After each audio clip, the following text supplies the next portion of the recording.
Kaugnay niyan, handa ang National Bureau of Investigation na mag-imbestiga ukol sa umano'y kartel ng sibuyas. Samantala, sinabi naman ng Bureau of Plant and Industry na mas naghihigpit pa sila sa pagbibigay ng sanitary and phytosanitary import clearance matapos ang nangyaring kartel sa bawang.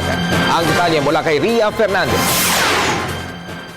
Handa ang National Bureau of Investigation o NBI sakaling atasan ng Department of Justice o DOJ na magsagawa ng investigasyon kaugnay ng di umano'y kartel ng sibuyas gaya ng sa garlic cartel noon.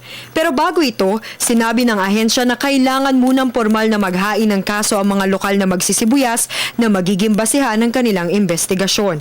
Noong Enero, inihayag ni Justice Secretary Leila de Lima na titingnan din nila kung may umiiral ngang onion cartel matapos lumabas sa kanilang investigasyon na ang mga taong nasa likod ng garlic cartel ay sangkot din sa pagmamanipula ng presyo ng sibuyas sa merkado.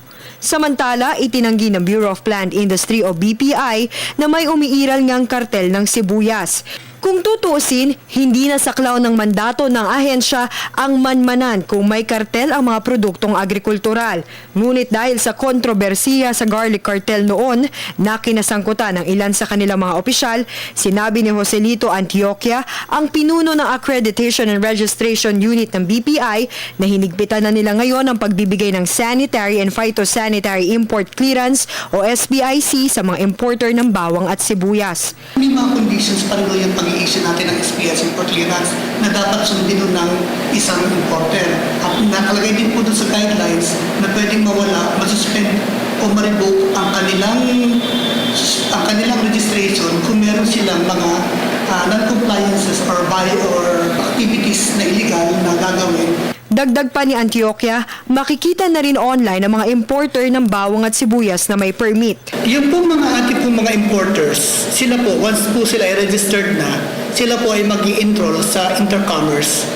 Ang usapan, doon ilalagay ang mga importers na registered importers ng BPI. At saka yung number of permits na in-issue. So doon yun. At saka yung volume na pinarating. Pinabulaanan naman ng ahensya na may krisis sa sibuyas ngayon.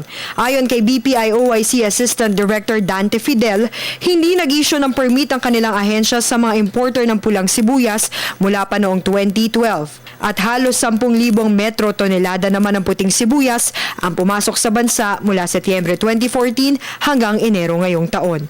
Sufficient yung production natin ng red onion. Para sa Telebisyon ng Bayan, Ria Fernandez.